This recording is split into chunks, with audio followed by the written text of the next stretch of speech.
In 1939, Polish cavalry charged German tanks with sabers. You've probably heard that story. History teachers repeated it. Documentaries aired it. Military analysts used it as proof that Poland was hopelessly outmatched. There's only one problem. It never happened. And the truth buried underneath that story, the real story, is far more interesting than the myth.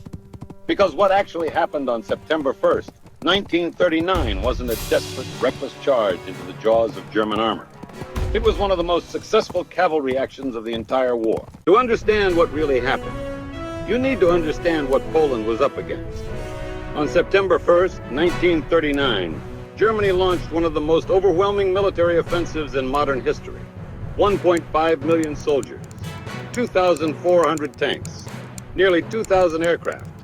Poland had roughly 1 million men, fewer than 900 tanks. Here's what most people get wrong about the Polish military. They imagine Polish soldiers as relics, men on horseback in the age of the machine. The reality, Poland's cavalry brigades were fast, disciplined, and effective. They had anti-tank rifles. They had artillery support. They knew exactly what German armor could do. September 1st, 1939, late afternoon, a small village in the Pomeranian corridor, Krojanty. The 18th Pomeranian Uhlans were on patrol. And then their scouts spotted something. A German infantry battalion, hundreds of soldiers, resting in a forest clearing, completely exposed. Colonel Mostollerts made a decision in seconds. He ordered the charge. Not because he was desperate, because this was exactly the situation cavalry was designed for. The Uhlans burst from the tree line at full gallop. The German infantry broke. They scattered. The charge was working. And then, from the far side of the clearing, German armored cars opened fire. The Uhlans had no warning. Colonel Mostollerts was killed. The survivors pulled back into the forest. Two Italian journalists arrived after the battle. They saw the dead, horses, sabers, and in the distance, German armored vehicles. They made an assumption, and that assumption changed how the world remembered Poland forever.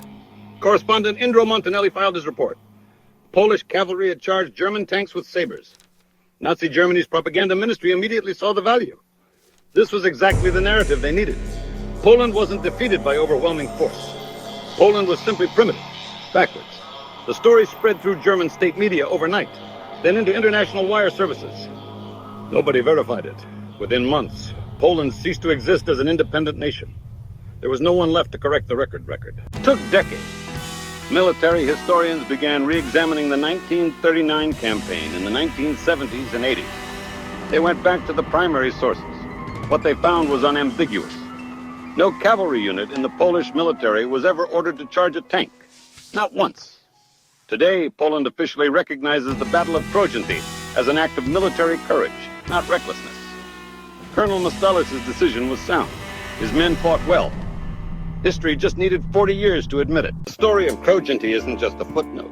It's a reminder that history is written by whoever controls the narrative. If you want to know what history forgot, or what it got wrong, subscribe.